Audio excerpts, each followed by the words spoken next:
Bismillahirrahmanirrahim. Assalamu alaikum. Hello and welcome to Biosciences with ShahTareen Swati. And today I am going to share the knowledge related to the PCR primers. In this lecture, I will share all your questions and their answers. And I have a very humble request to watch my previous lecture related to the primers and primases, because most of the students asked question related to the primers and primases and PCR primers and the differences between the PCR primers and the primers which are used by the prokaryotes and eukaryotes for the DNA replication. So must watch my lecture related to the primers and primases, so you will be able to compare and differentiate the PCR primers and the primers used by the cell for the DNA replication. Now I'm going to start my lecture, but before starting my lecture, I have a very humble request to all of you to do subscribe my channel if you did not, and like my videos, share my videos. If you are sharing my videos, you are sharing the knowledge, so don't break the chain of sharing knowledge with other. Okay, now I'm going to share with you. First of all, I will give you the introduction, what are basically the primers, and then how do primers work in the PCR, and the types of the primer, the structures of the primers, and the question and answer related to the primers, and PCR primer design tips. I will share my own experience with you people, and also share the knowledge related to the degenerate primers, tips and rules to generate the degenerate primers and the universal primers. So must watch my lecture till the end. And now, first of all, what are primers basically, and what is the difference between the PCR primers and the primers used by the prokaryotes and eukaryotes to synthesize or do the process of the replication. So primers, PCR primers we need for the amplification process or for PCR. As we are familiar that we need the DNA sample, we need the nucleotides, we need the tech polymerase, we need the buffer, we need the PCR tubes, and most importantly, which I am going to discuss, the primers. We need the primers, we need the two primers, forward and reverse primer for the PCR reaction. As we are familiar that the PCR first step is the denaturation, and denaturation, you are familiar that the double stranded DNA is converted into single stranded at 94 to 95 degrees centigrade. It depends upon the reaction. And then the second step is the annealing, in which the primers come and attach to the single stranded DNA, and then after annealing, what will happen, the elongation step, in which the complete copy of the DNA produced. So this is the overall PCR reaction steps: first denaturation, annealing, and extension. So we need the primers at the annealing stage or the annealing step. As we are familiar that the polymerases, like the take polymerases, which is DNA polymerases, do not work without the primers. So we need primers for synthesizing the DNA. Okay. Now, the question is primer RNA or DNA?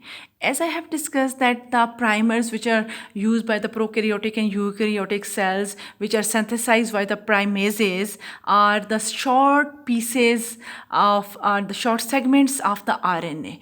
But here, the primers which are used in PCR are what? They are the short single stranded DNA sequences. Is it clear? They are what? They are short single-strand DNA, but the primers synthesized in the cell are the short single-stranded RNA sequences. Is it clear? So in the PCR method, a pair of primer is used to hybridize with the sample DNA and define the region of the DNA that will be amplified. Primers are also referred to as oligonucleotide. Now, most of the student confused that why we don't need the single stranded RNA sequences primers, means primers in the PCR, because in the cell primase enzymes are present which synthesize that, and there are many other reasons. But in case of the PCR, we are just synthesize these primers artificially. If we want to use the short single stranded RNA sequences, means the primers, we need the primases to synthesize. Okay, we need the reverse transcription mechanism for that. I will discuss later on all related to that. So what are primer here? Primer is a short single stranded DNA sequence used in the polymerase chain reaction. Simple. Is it clear now? Okay. PCR primers usually around 20 nucleotide, much keep it around 20 nucleotide, from 18 to 24. Is it clear? So PCR primer is usually around 20 nucleotide in length. Two primers are used in each PCR reactions, and they are designed so that they flank the target regions. Target region means the region that should be copied. Is it clear? The primers are necessary for the completion of a PCR reaction because it tells the take polymerase. As I have discussed that the polymerase, DNA polymerase, synthesize the DNA in the presence of the primers. Is it clear? Where to start? Because the primers guide the take polymerase where to start the DNA synthesis so that the entire genome is not copied. Is it clear? Okay. Now two types of primer. One is the forward primer and one is the reverse. As you can see here at the annealing step, the two primers come and attach with the single-stranded DNA. Is it clear? Single-stranded DNA to synthesize the new strain. So these are used in each PCR reaction which are designed to flank the target region for amplification. Is it clear? Okay. Primers can only attach new DNA nucleotide to an existing strand of the nucleotide. The primer therefore serves to prime and lay a foundation for DNA synthesis. The primers are removed before DNA replication is complete, and the gaps in the sequences are filled in with DNA by DNA polymerase. Is it clear? Okay. Now, what is the effect of the primer length on amplification? I'm trying to give all your questions answers. So during my lecture, I'm sharing your questions too and try to answer your questions too. In order to limit the chance of non-specific primer binding. Is it clear? To limit the chance of what? Non-specific primer binding, where one or more bases are not complement to the target sequences. First one is to limit the chance of non-specific primer binding, and the second one is what? The chance of primer binding to a similar sequence elsewhere on the target DNA. So first limit is that, to limit the chance of non-specific primer binding, and the second one is the chance of the primer binding to a similar sequence elsewhere on the target DNA. Is it clear? The primers are usually designed to be in the order of 18 to 22 nucleotide in length, means between 18 and 24. Is it clear?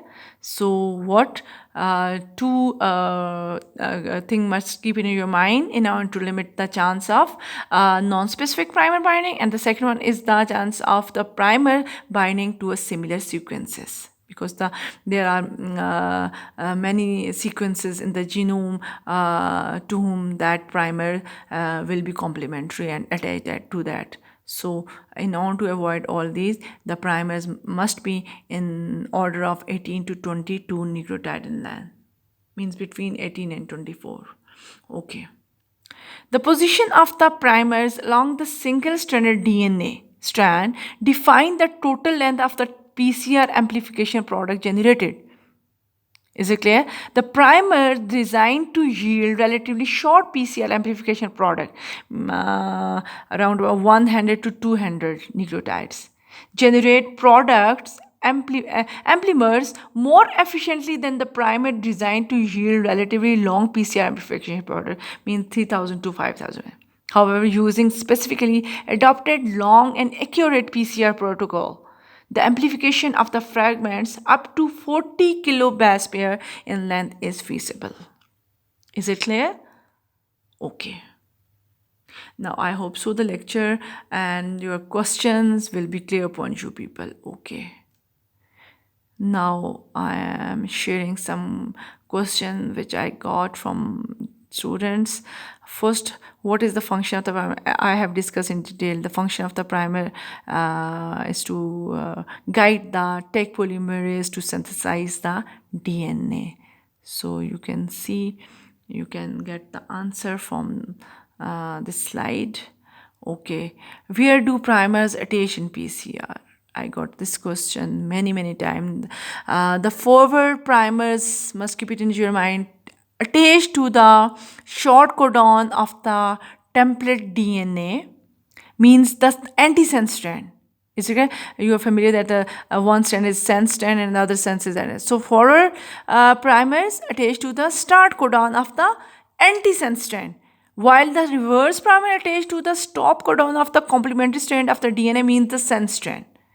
Is it clear? Forward primer attached to the antisense strand, means attached to the start codon, but the reverse one stop codon, and that is the sense strand. So must keep it in view, and the 5 end of both primers, forward and reverse, bind to the 3 end of each strand. Is it clear? I hope so the lecture will be clear upon you people, and I will be back with the degenerate primers and the tips to generate the primers and many more soon. Till then, Allah Hafiz.